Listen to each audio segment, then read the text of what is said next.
G'day, mate. We're headed down under to the Australian Grand Prix. It's race week. Finally, we're back in Australia. We were there last year after a 3-year break, and there was some big changes to the circuit last year. The turn 9 and 10 were chicane had gone, and now we've just got a straight that heads straight to turn 11. And this year we're going to have the fastest ever Australian Grand Prix. We've been promised. We've got 4 DRS zones. Well, interesting to see how that spices up the racing. Last year we had Charles Leclerc win, and we had Perez second and Mercedes third and fourth. So a bit of a mix-up podium and grid, and hopefully we can have some more overtaking for this weekend.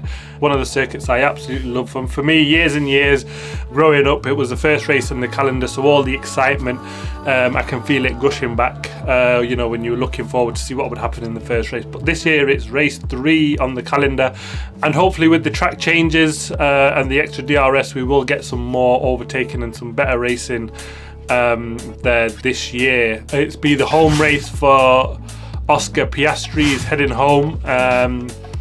He's coming off of the back of 2 poor races, but quite a good qualifying result last time out in Saudi, finishing or starting in P8. So I'll be hoping for some more promising results. So the speed in the McLaren, or at least 1 lap speed anyway. So he'll be hoping to at least put in a good performance for his home fans this weekend. There's apparently quite a lot of pressure on him, especially reported in the Australian media. I think because he's a hot, promising young talent, and they expect him to do quite well. No pressure, Oscar. Pirelli are bringing 1 set down from their softest set this weekend. It will be the same of what we've seen last time out in Saudi, but Australia is a high to medium downforce circuit, so we do see more degradation here than we've seen last time out in Saudi. So hopefully we'll get at least 2 stop strategies, so we'll play some extra dynamic in the race. I do quite like that extra element, and the 1-stop races, I find them a little bit dull. So hopefully that'll throw an extra element in there for the racing for us. Now, as you can expect, we are looking at probably another Red Bull 1-2, but in which order? Now, there is some rumours that there is a bit of spice between the 2 drivers, Sergio Perez and Max Verstappen, and we kind of felt that simmering under the radars a little bit on the team radio. Perez asking, like, you know, why are you telling me to go slower, and Max is still pumping up the fastest lap or slightly faster times, and then Verstappen sort of coming on the radio saying, what's the fastest lap, and the team saying, oh, you don't need to worry about that, and then he goes and pumps one in on the last lap. So you know, there is something simmering there, and hopefully we can see a title battle between the 2 Red Bulls this year. Hopefully something similar to what we've seen between Rosberg and Hamilton. But for me, I think Perez needs to do a big jump for him to be challenging Max Verstappen. I think Max is on another level at the moment. Perez did quite well last year, but then seemed to drop off. But it'll be interesting to see if he can do that. But, you know, look at Rosberg. Can he mimic that type of push and drive out? Can he get that out himself, Sergio Perez, and really take the challenge to Max? And that'll be something for all those fans that are, you know, sat waiting for a race at the front. At least it'll be between the 2 Red Bulls getting up front and battling. I'm wearing the Ferrari red because I'm hoping the Ferrari can have a bit of a resurgence. It's happy hunting grounds for Australia. They won there last time out. I know it's different events, looking at where they have been for the last couple of races.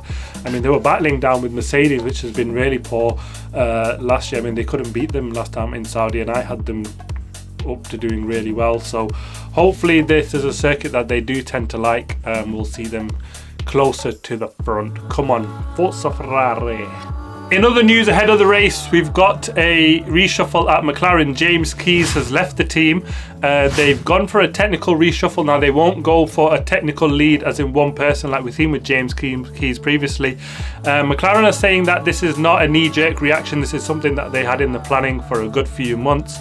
Andrea Stella has been tasked with the job of picking this team, and they've signed David Sanchez from Ferrari, who will be the new car concepts and development guy. So he's spent 10 years at Ferrari, so it'll be interesting to see what that works. And I mean, McLaren have been really struggling this season. I mean, who I expected them to be poor.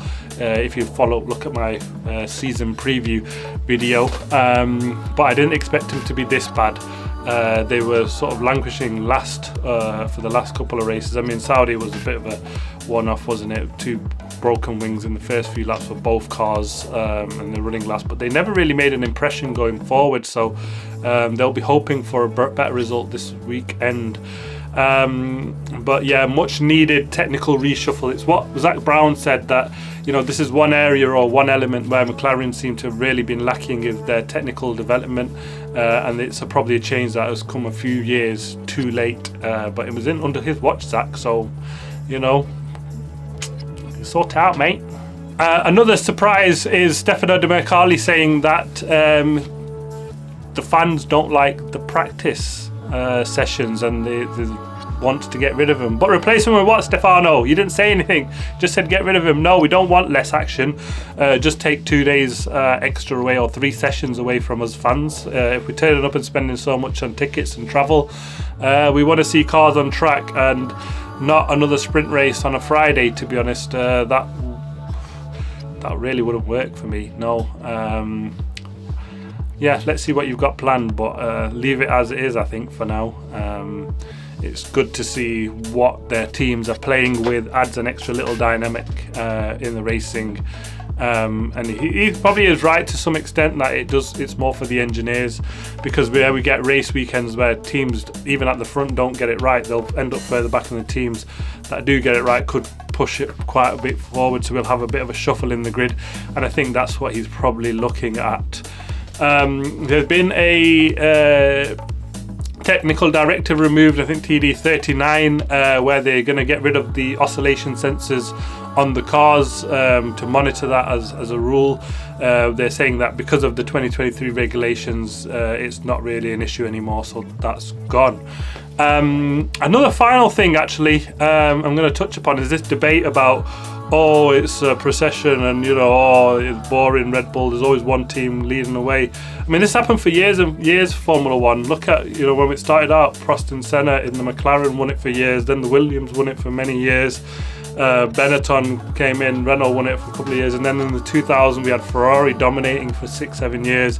We had then the Vettel area where he won 5 championships almost in a row with Red Bull. Then Hamilton won 6 or 5 championships with Mercedes following that, and now it looks like we're returning back to Red Bull with Max Verstappen.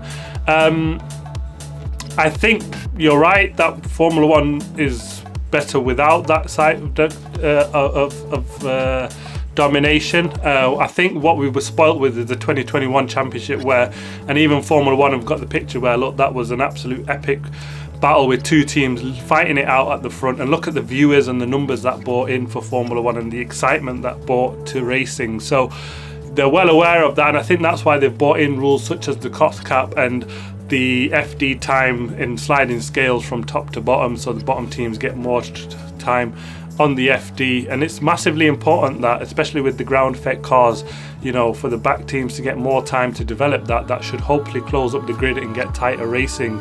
And that's why we see the rule changes every so often, and normally we find one team gets it better than the others, and it's time for everyone else to catch up.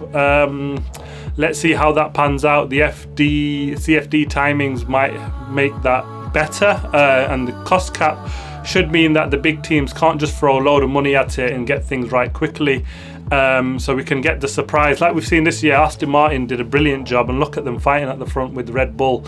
Another point on that, Aston Martin are rumoured to have bringing some good upgrades to Australia. Let's see if they can close the gap on Red Bull and really mount some sort of a title challenge, and maybe even win some races. That'd be brilliant to see.